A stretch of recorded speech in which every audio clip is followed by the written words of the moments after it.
Juízo investigativo, à destra do trono da majestade nos céus. Eu sou Ezequiel Gomes, você está no canal Vem Senhor Jesus e hoje continuamos a nossa série a respeito do tema Juízo investigativo. Dentro desse momento nessa série, estamos trabalhando as contribuições da carta aos Hebreus para as convicções adventistas em torno do juízo investigativo. Há aqueles que pensam que a carta aos Hebreus oferece contrapontos, oferece inclusive base para a refutação da visão adventista, e a gente está trabalhando algumas questões a partir de um prisma exegético, de um olhar e uma leitura atenta da carta, para avaliar se de fato as coisas assim são no melhor espírito bereano possível, tá bom?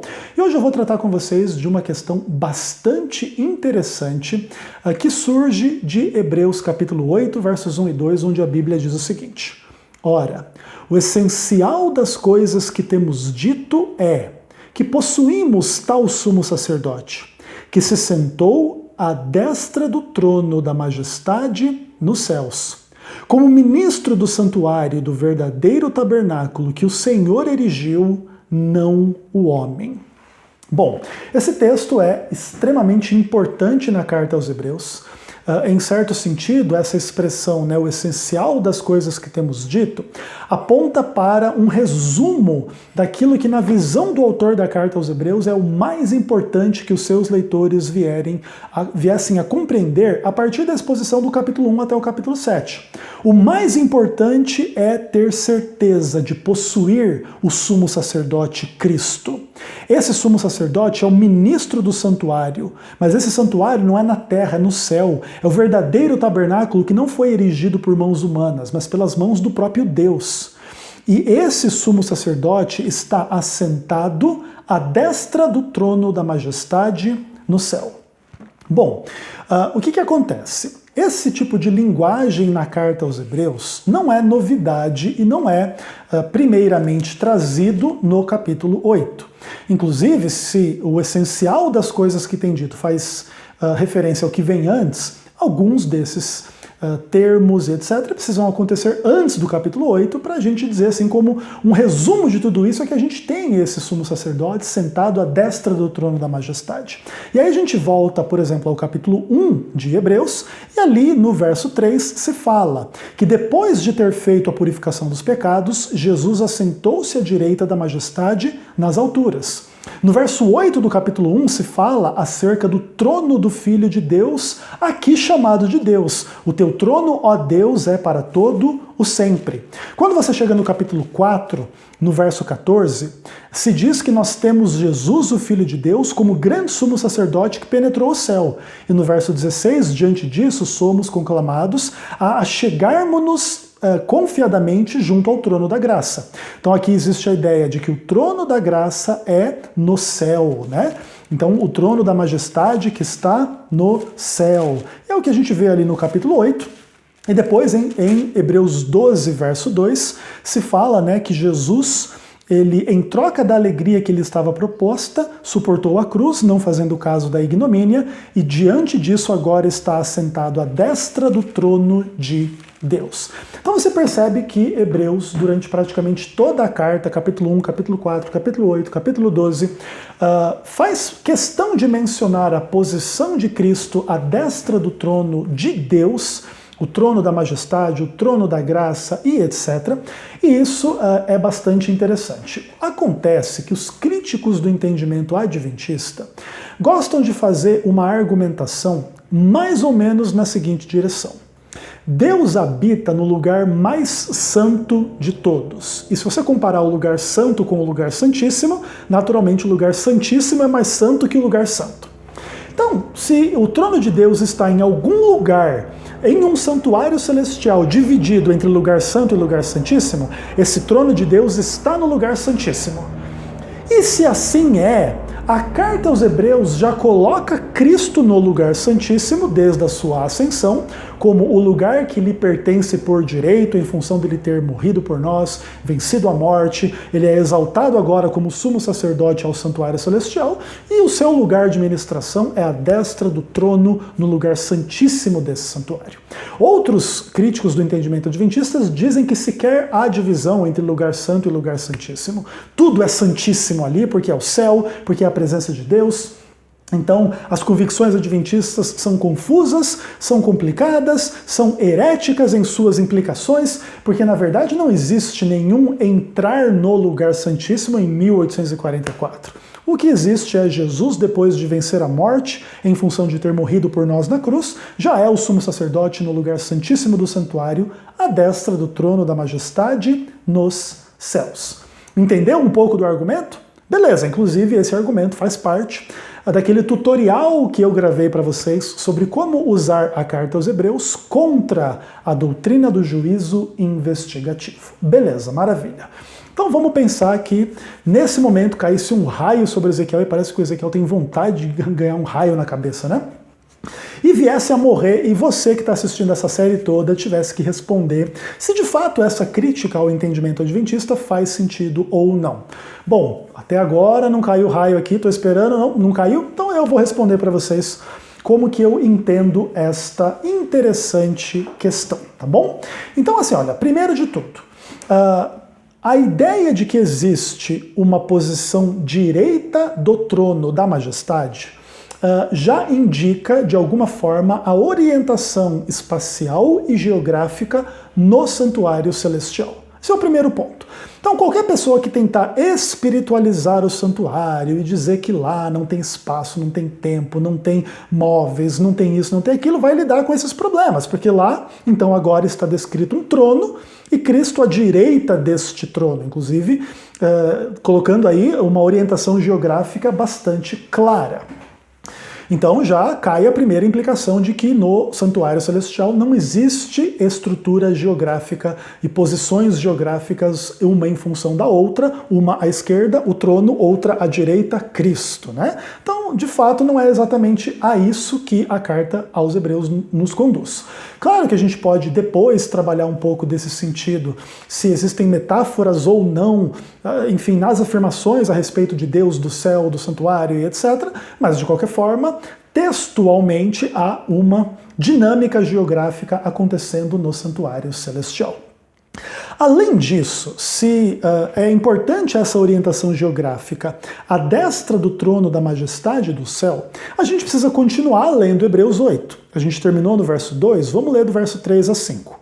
Pois todo sumo sacerdote é constituído para oferecer tanto sacrifícios como dons. Por isso era necessário que também esse sumo sacerdote celestial tivesse o que oferecer. Ora, se ele estivesse na terra, nem mesmo sacerdote seria, visto existirem aqueles que oferecem os dons segundo a lei, os quais ministram em figura e sombra das coisas celestes. Assim como foi Moisés divinamente instruído, quando estava para construir o tabernáculo, pois ele diz: vê que faças todas as coisas de acordo com o modelo que te foi mostrado no monte. Dentro de Hebreus 8, versos 3 a 5, a gente já começa a perceber uma coisa interessante. A Moisés foi mostrado um modelo segundo o qual ele foi divinamente instruído para construir o tabernáculo da terra. E nesse tabernáculo deveriam ser oferecidos dons e sacrifícios de acordo com a lei de Deus, revelada por Deus a Moisés, e estas coisas deveriam ser feitas de acordo com figura e sombra das coisas celestiais. Então, a implicação óbvia que já tratei aqui em outros textos também é que toda a estrutura e todo o funcionamento do santuário da terra reflete o modelo do santuário no céu. Então, se o santuário da terra estava dividido entre lugar santo e santíssimo, não é herético ou equivocado ou sem base bíblica concluir que o santuário do céu, que é o original segundo o qual o santuário da terra foi construído, também estava dividido em lugar santo e lugar santíssimo, tá bom? Então, até aqui, qual é a implicação da visão adventista ser herética? Muito pelo contrário, aqui a base da teologia adventista em relação à doutrina do santuário está aqui. Tudo aquilo que acontecia no santuário da terra, de acordo com o livro do Êxodo, de Levítico e etc., eram sombras prescritas por Deus a Moisés através da lei para explicar ao povo da antiga aliança aquilo que viria a ser a realidade celestial do sumo sacerdote segundo a ordem de Melquisedeque, Jesus. Ele, Jesus, é o verdadeiro cordeiro que tira o pecado do mundo. Ele, Jesus, é aquele que viria derramar o seu sangue por nós. Ele, Jesus, venceria a morte e seria o sumo sacerdote no santuário celestial e etc. De maneira que não percebo nenhuma implicação herética em relação a tais e tais coisas na visão adventista. Inclusive, que existia uma diferença na ministração diária no lugar santo e na ministração anual no lugar santíssimo é algo que a carta aos Hebreus coloca claramente. Veja, por exemplo, aqui em Hebreus se fala no capítulo 7, nos versos 26 e 27 o seguinte: com efeito nos convinha um sumo sacerdote como esse, santo, inculpável, sem mácula, separado dos pecadores, feito mais alto do que o céu, que não tem necessidade, como os sumos sacerdotes, de oferecer todos os dias sacrifícios, primeiro por seus pecados, depois pelos pecados do povo.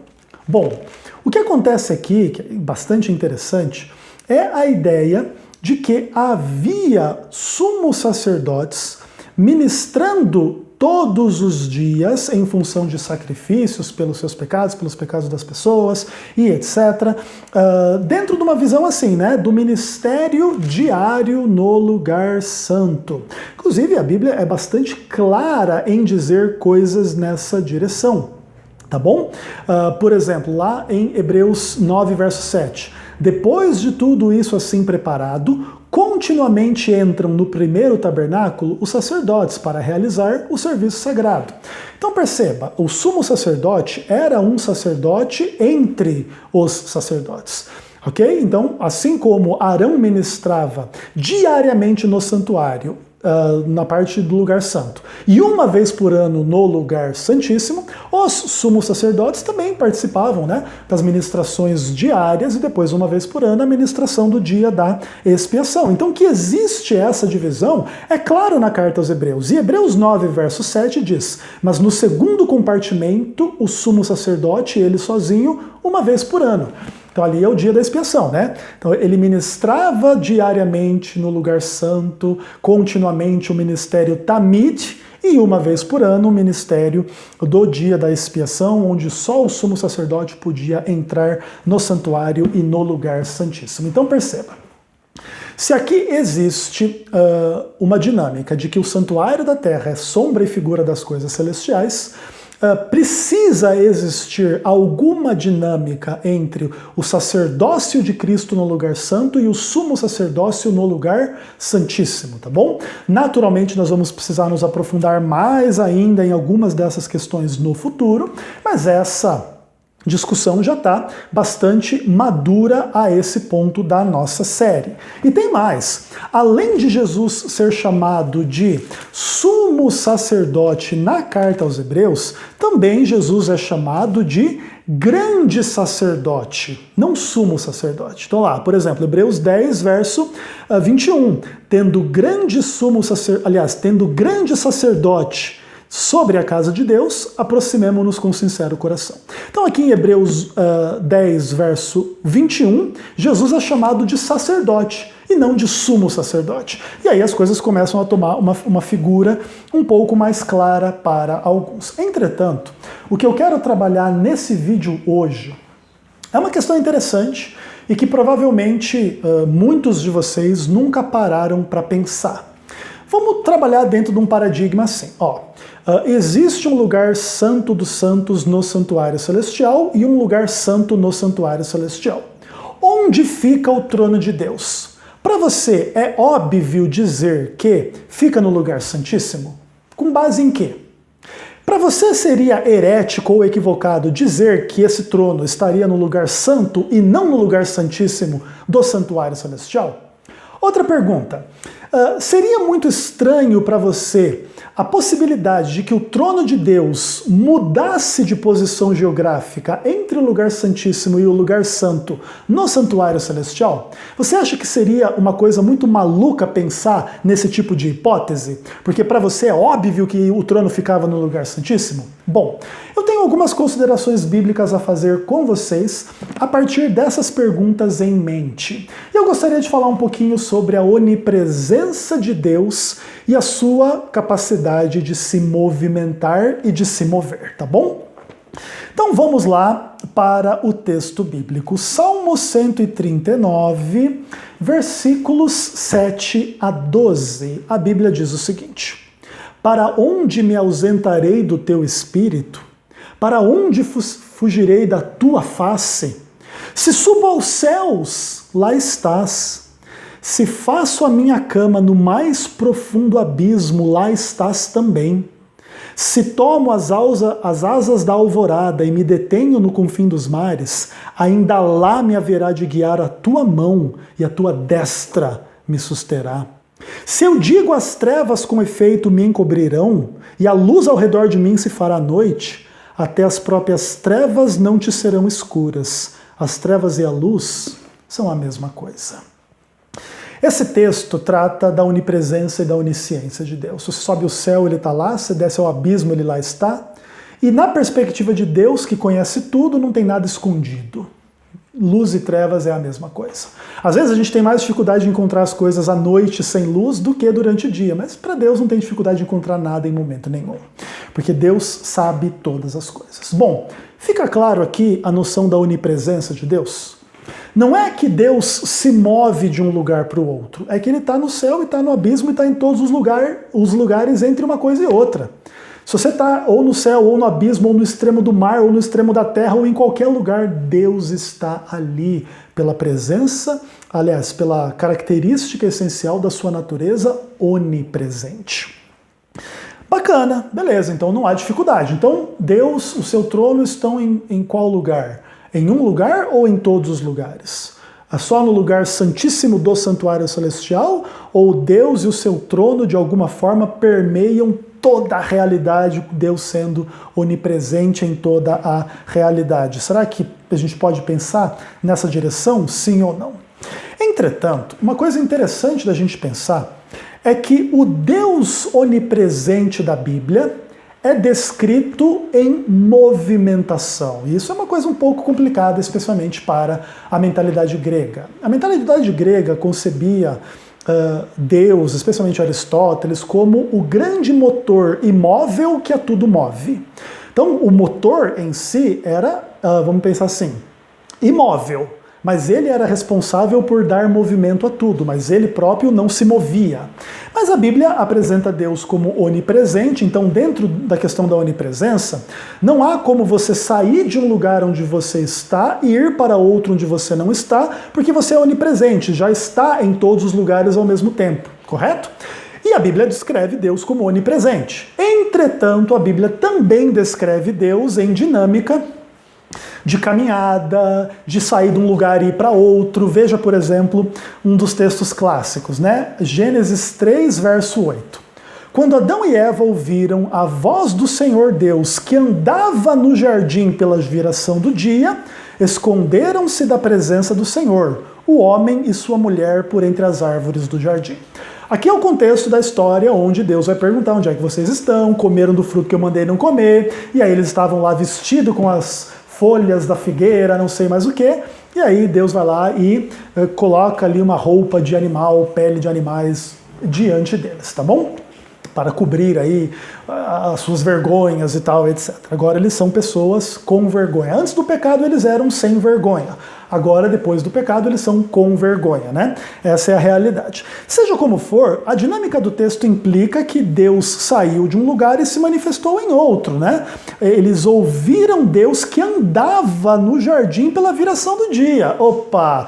Bastante interessante a ideia, então, de que o Deus onipresente, de alguma forma, pode se movimentar no meio da sua criação. bastante interessante. Existem vários outros textos na Bíblia que carregam esse tipo de, enfim, revelação, mostrando Deus, né, nessa dinâmica de, enfim, sair de um lugar, ir para o outro, tal e etc. Eu gostaria de mostrar alguns desses textos a mais para você. Continuando aqui no Antigo Testamento por enquanto, tá bom? Vamos lá para Abacuque capítulo 3, um texto bastante interessante, a oração de Abacuque. Inclusive eu tenho um sermão divulgado na internet aí sobre a oração de Abacuque. Vamos ver se eu me lembro de colocar o link para o download na descrição deste vídeo. É um sermão em áudio, tá? Não é em vídeo. Mas ok, então vamos lá. Abacuque capítulo 3, eu destaquei aqui o verso 3, 6, 12 e 13. Exatamente. Então vamos dar uma lidinha aqui. Deus vem de Temã, e do monte Parã vem o santo. A sua glória cobre o céu, e a terra se enche do seu louvor. Opa! Deus vem de um lugar para o outro, ele vem de Temã, ele vem do monte Parã, ele se movimenta, Deus vem. Outra coisa, verso 6, ele para e faz tremer a terra, olha e sacode as nações. Esmigalham-se os montes primitivos, os outeiros eternos se abatem, os caminhos de Deus são eternos. Então olha só, Deus vem, Deus para, Deus caminha, o caminho de Deus. E que mais? O verso 12. Na tua indignação marchas pela terra, na tua ira calca aos pés as nações. Tu sais para a salvação do teu povo, para salvar o teu ungido. Feres o telhado da casa do perverso e lhe descobres de todo o fundamento. Olha que interessante, né? Como é que o profeta bíblico fala que Deus vem, Deus vai, Deus para, Deus anda, Deus marcha, Deus sai. Interessante, esse é o Deus da Bíblia. Apesar de ser onipresente, não é herético ou antibíblico descrevê-lo em dinâmica de movimento para o arrepio da filosofia grega, que tem bastante dificuldade de lidar com esse tipo de coisa. A filosofia grega pensa assim, se ele move a tudo, ele não se move. Mas aqui a gente percebe, Deus move todas as coisas, Deus cria todas as coisas, Deus sustenta todas as coisas, e ainda assim ele é apresentado em movimento, tá? Pelo menos em sentido geográfico, né? Aqui é caminhada, ir, vir, andar, não existe nenhuma implicação de mudança na essência de Deus, na mente, no propósito, no coração, no amor de Deus e coisas desse tipo, tá bom? Inclusive que também é uma coisa dinâmica, né? Deus geograficamente caminhando por aí, né? Bem bacana. E isso vai se tornar muito interessante em Cristo, né? Deus estava em Cristo reconciliando consigo o mundo, então quando Cristo andava sobre a terra, Deus andava sobre a terra na forma de homem, na forma do seu Filho Jesus Cristo. E o próprio Cristo, inclusive, fala um pouco assim de Deus, dentro de um contexto naturalmente de parábola, como alguém que se move, que caminha, que passeia, que anda. E veja, por exemplo, Mateus 21, verso 33. Atentai em outra parábola. Havia um homem, dono de casa, que plantou uma vinha, cercou-a de uma cerca, construiu nela um lagar, edificou-lhe uma torre e arrendou-a a alguns lavradores. Depois se ausentou do país. Aqui a parábola descreve Deus como um homem que cria um terreno, uma vinha, um lagar e etc. Ele arrenda essa vinha para algumas pessoas trabalharem para ele, e depois o que ele faz? Ele vai se ausentar do país, ele vai fazer uma viagem para o estrangeiro. Aí é todo o contexto da parábola que Cristo conta. Aqueles vinhateiros vão fazer mal dentro da vinha do Senhor, aí vem o filho reclamar o que eles estão fazendo, e aí os vinhateiros dizem, esse é o herdeiro, vamos matá-lo para pegar a herança. E aí está contextualizada aí a questão da morte de Cristo, tal, já colocada em forma de parábola nos embates entre Cristo e os fariseus, tá bom? E bastante interessante, enfim, bacana, né? Seja como for, Cristo ilustra Deus dentro dessa dinâmica de vir fazer, construir essa vinha, passear depois no estrangeiro por algum tempo, e no final ele vai voltar, né? Quando ele vier, etc. O que vai acontecer, né? Interessante, bem bacana, né? Ok, beleza. Então o que acontece? Deus é onipresente, mas Deus é descrito em termos de mobilidade. E aí vem a discussão sobre o trono de Deus. Jesus é descrito na carta aos Hebreus como estando à destra do trono da majestade. Mas onde é que está a majestade? Ela está fixa em um lugar do santuário? Ou esse trono da majestade é onipresente, está em um dos dois lugares do santuário celestial? Ou pode às vezes estar em um, às vezes estar em outro, dando uma passeadinha por aí? Será que quando Deus vai passear, ele leva o seu trono junto? Vamos pensar um pouquinho a esse respeito. E a gente começa a nossa jornada a respeito desse tema bastante diferente, né? Creio que a maioria de vocês nunca ouviu falar desse assunto nesses termos, e a gente começa por Salmo 9, verso 7. Olha o que a Bíblia diz aqui. O Senhor permanece no seu trono eternamente, trono que erigiu para julgar. Opa!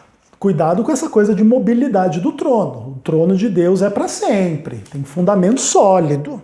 E Deus permanece no trono o tempo inteiro, ele não sai do trono passeando, não. Vamos ter que lidar melhor com isso aí. Seja como for, Deus erigiu esse trono para julgar. Interessante que lá em Hebreus 8, verso 2, se diz que o Senhor erigiu o tabernáculo, não o homem, né? Então olha que interessante, né? Deus construiu um tabernáculo, construiu um trono com vistas ao julgamento, de acordo com a linguagem bíblica, e aqui agora está ficando muito interessante a questão. Inclusive, isso coloca esse santuário celestial com esse trono, santuário e trono erigidos por Deus, no contexto da criação. É por isso, inclusive, que os anjos podem entrar nesse santuário. Esse é um âmbito da criação, não é o âmbito de Deus sozinho fora da criação, tá bom? Como se Deus morasse fora da criação, em um lugar santíssimo, um trono, sei lá o que, etc. Essas questões, onde é que Deus vivia antes de criar qualquer coisa no mundo angelical ou no mundo dos homens, é uma discussão interessante, que tem a ver com as noções de eternidade, autoexistência e etc. de Deus, mas aqui está ficando claro então agora que o santuário celestial pertence a um âmbito de criação, ainda que é um âmbito de criação celestial, onde Deus erigiu o santuário e o trono com vistas ao julgamento. Ok, bacana. E como é que fica essa questão da mobilidade de Deus e da mobilidade do trono? Será que existe tal coisa na face da terra? Eis que vos apresento um livro extremamente esquisito. E o nome dele é Ezequiel. Ezequiel é um nome esquisito, eu não discordo, tá bom? Ezequiel é um nome muito esquisito e eu queria apresentar para vocês um capítulo muito esquisito. Ezequiel, capítulo 1, onde a Bíblia diz o seguinte: Aconteceu no 30º ano, no quinto dia do 4º mês, que estando eu, Ezequiel, no meio dos exilados, junto ao rio Quebar, se abriram os céus e eu tive visões de Deus. Interessante. No 5º dia do referido mês, no 5º ano do cativeiro do rei Joaquim, veio expressamente a palavra do Senhor a Ezequiel, filho de Buzi, sacerdote, na terra dos caldeus, junto ao rio Quebar. E ali esteve sobre ele a mão do Senhor. Muito legal a linguagem. Olhei e eis que um vento tempestuoso vinha do norte. Uma grande nuvem com fogo a revolver-se e resplendor ao redor dela. E do meio disso, uma coisa como metal brilhante que saía do meio do fogo. Meu Deus do céu, onde é que vai parar isso aqui? Do meio dessa nuvem saía a semelhança de 4 seres viventes, cuja aparência era essa. Tinham a semelhança de homem. Cada um tinha 4 rostos, como também 4 asas. As suas pernas eram direitas, a planta dos pés era como de bezerro e luzia como o brilho do bronze polido. Gente, corta as substâncias ilícitas desse povo aqui. Brincadeira. Que mais? Verso 8. Debaixo das asas tinham mãos de homem, aos 4 lados, assim como tinham rostos e asas. Estas se uniam umas com as outras e não se viravam quando iam, cada uma andava somente para frente. A forma de seus rostos era como de homem. À direita, os 4 rostos tinham o rosto de leão, à esquerda, rosto de boi, também o rosto de águia, também as 4, e assim eram os seus rostos. Suas asas se abriam em cima, cada uma tinha 2 asas, unidas uma com a outra. Outras 2 cobriam o corpo deles, cada qual andava para sua frente, para onde o espírito havia de ir. Iam e não se viravam enquanto iam. O aspecto dos seres viventes era como carvão em brasa, a semelhança das tochas. O fogo corria resplendente por entre os seres, e deles saíam relâmpagos. Os seres viventes zigue-zagueavam à semelhança dos relâmpagos. Vi os seres viventes, e eis que havia uma roda na terra, ao lado de cada um deles. O aspecto das rodas e sua estrutura eram brilhantes como berilo. Tinham as 4 a mesma aparência, cujo aspecto e estrutura eram como se estivera uma roda dentro da outra. Andando elas, podiam ir em 4 direções, não se viravam enquanto iam. As suas cambotas eram altas e metiam medo, e nas 4 rodas as mesmas eram cheias de olhos ao derredor. Andando os seres viventes, andavam as rodas ao lado deles. Elevando-se eles, elevavam-se também elas. Para onde o Espírito queria ir, iam, pois o Espírito os impelia, e as rodas se elevavam juntamente com eles, porque nelas havia o Espírito dos seres viventes. Andando eles, andavam elas, e parando eles, paravam elas. E elevando-se eles da terra, elevavam-se também as rodas juntamente com eles, porque o Espírito dos seres viventes estava nas rodas. Sobre a cabeça dos seres viventes havia algo semelhante a um firmamento, como cristal brilhante que metia medo, estendido por sobre a sua cabeça. Por debaixo do firmamento estavam estendidas as suas asas, a de uma direção a outro. Cada um tinha outras 2 asas que cobriam o corpo, de um e de outro lado. Andando eles, ouvi o talatar das suas asas, como o rugido de muitas águas, como a voz do Onipotente. Ouvi o estrondo tumultuoso, como o tropel de um exército. Parando eles, abaixavam as asas. Veio uma voz de cima do firmamento que estava sobre sua cabeça. Parando eles, abaixavam as asas. Por cima do firmamento estava sobre a sua cabeça algo semelhante a um trono. Estava sentada uma figura semelhante a um homem. Amados irmãos e amigos, irmãs e amigas, vocês já pararam para ler uma coisa desse tipo aqui?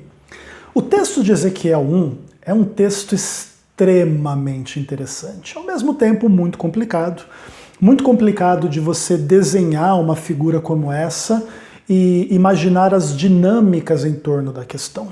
Entretanto, o que me importa aqui nesse momento é a figura do trono, dentro desta figura extremamente complexa em movimento. Seres viventes, provavelmente isso aqui vai refletir um pouco no livro do Apocalipse em relação aos seres viventes lá. E aparentemente eles são até mais complicados do que os seres viventes de lá, né? Essa grande quantidade de olhos, asas, rosto, semelhante a homem, e, enfim, diferente. De fato, uma questão muito complicada. E o que interessa é que dentro desta questão existe movimento para vários lados, para várias questões. E acima de tudo isso é o trono. Então imagina o seguinte, o trono e a base são esses animais, essas figuras, esses seres viventes. E esses animais se movem, o que acontece com o trono que está sobre a sua base, se move também.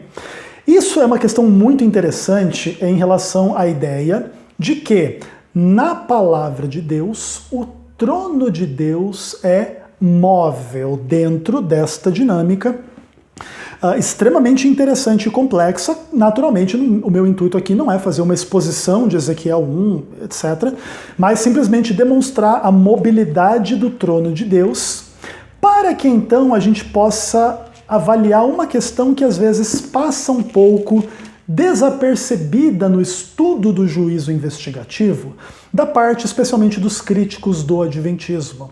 Porque a visão do juízo investigativo começa com a movimentação dos tronos. Daniel capítulo 7, versículo 9. A Bíblia diz assim: continuei olhando até que foram postos uns tronos, e o ancião de dias se assentou. Sua veste era branca como a neve, e os cabelos da cabeça como a pura lã. O seu trono eram chamas de fogo, e as suas rodas eram fogo ardente. Opa, a questão das rodas ligadas ao trono, ligando-nos ao texto de Ezequiel, e a ideia de que o trono e os tronos foram postos. Então a ideia é que esse trono estava em um lugar e agora passou para outro. Naturalmente, nós não podemos, vamos pensar assim, fazer afirmações gratuitas e absolutas, do tipo assim, isso aqui com certeza quer dizer que aqui começou o juízo investigativo em 1844 e o trono de Deus saiu do lugar santo do santuário ao lugar santíssimo. Nós não podemos fazer essa afirmação, mas nós podemos dizer que essa é uma possibilidade de interpretar a movimentação do trono e ela, de alguma maneira, nos ajuda a entender melhor a dinâmica do juízo investigativo no santuário celestial. Então vamos parar para pensar dentro de uma hipótese. Então olha só, Jesus é Deus, Deus se fez homem, Cristo viveu a vida sem pecado, ok? Representando Adão antes da queda, e agora Jesus oferece a sua vida sem pecado em sacrifício por todos os pecadores da história, desde Adão e Eva até o último deles. E Jesus morre por todos os pecados de todas as pessoas de todas as eras. Quando Jesus assim faz, ele adquire o perdão de todos os pecados de todas as pessoas de todas as eras.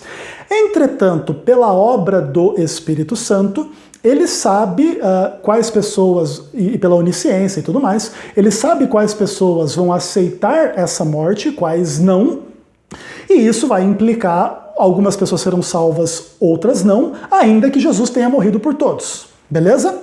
Aí o que acontece? Diante disso, Jesus, depois que morre, vence a morte e sobe ao céu como sumo sacerdote do santuário celestial.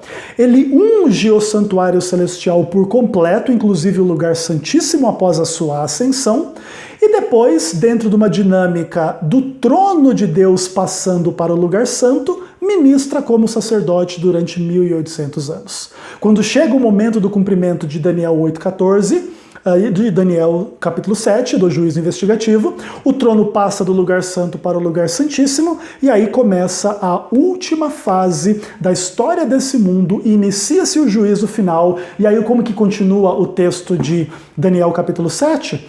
Assentou-se o tribunal e abriram-se os livros. Opa! E a partir daqui, quando se concluir o juízo destes livros, há a segunda vinda. E aí o mundo já está dividido entre quem é salvo e quem é perdido, porque o julgamento já aconteceu. Os salvos vão para o céu, passar por 1000 anos, inclusive revisando e de alguma forma participando deste juízo, percebendo por que eles foram salvos e outros não. E após o final desse processo, ao fim do milênio, a Nova Jerusalém desce para a terra, acontece a segunda ressurreição, o diabo arregimenta os perdidos para tomar a cidade santa, e ali caiu o fogo do céu e os consumiu, e ali termina a existência do pecado e dos pecadores para sempre, e agora o santuário e o universo estão purificados do pecado. Ufa, que visão interessante, né? Naturalmente, os críticos do Adventismo vão tentar encontrar falhas e erros em cada uma dessas interpretações e dessas visões do Adventismo. Os críticos do Adventismo têm uma outra visão sobre o milênio, uma outra visão sobre o juízo, uma outra visão sobre o lago de fogo, uma outra visão sobre um monte destas coisas. Mas o que não se pode dizer é que a descrição que aqui fiz não é baseada na Bíblia e não é uma hipótese interpretativa à luz deste amplo conceito do juízo investigativo que aqui estamos tratando, ok? Então, como que funciona essa questão como um todo? Diante disso, eu gostaria de conduzir vocês, para a gente terminar o nosso vídeo, a Hebreus capítulo 12. E o que eu quero com Hebreus capítulo 12? Vamos dar uma olhadinha ali dos versos 22 a 24. E o autor da carta aos Hebreus escreve o seguinte: Tendes chegado ao monte Sião, e à cidade do Deus vivo, a Jerusalém celestial, e a incontáveis hostes de anjos e a universal assembleia, e a igreja dos primogênitos arrolados nos céus, e a Deus, o juiz de todos, e aos espíritos dos justos aperfeiçoados, e a Jesus, mediador da nova aliança, e ao sangue da aspersão, que fala coisas superiores ao que fala o próprio Abel. O que eu gostaria de trazer para vocês aqui é que a visão de Hebreus capítulo 12, o Monte Sião, a cidade santa, a Nova Jerusalém, incontáveis hostes de anjos, elas mostram para nós o lado de lá da eternidade.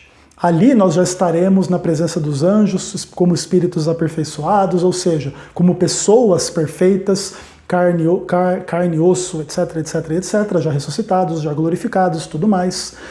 E ali a cena é muito bonita, né? Um monte de anjo, e Deus, e Cristo, e Abel, e todo mundo presente naquela grande assembleia, na reunião da grande igreja, né?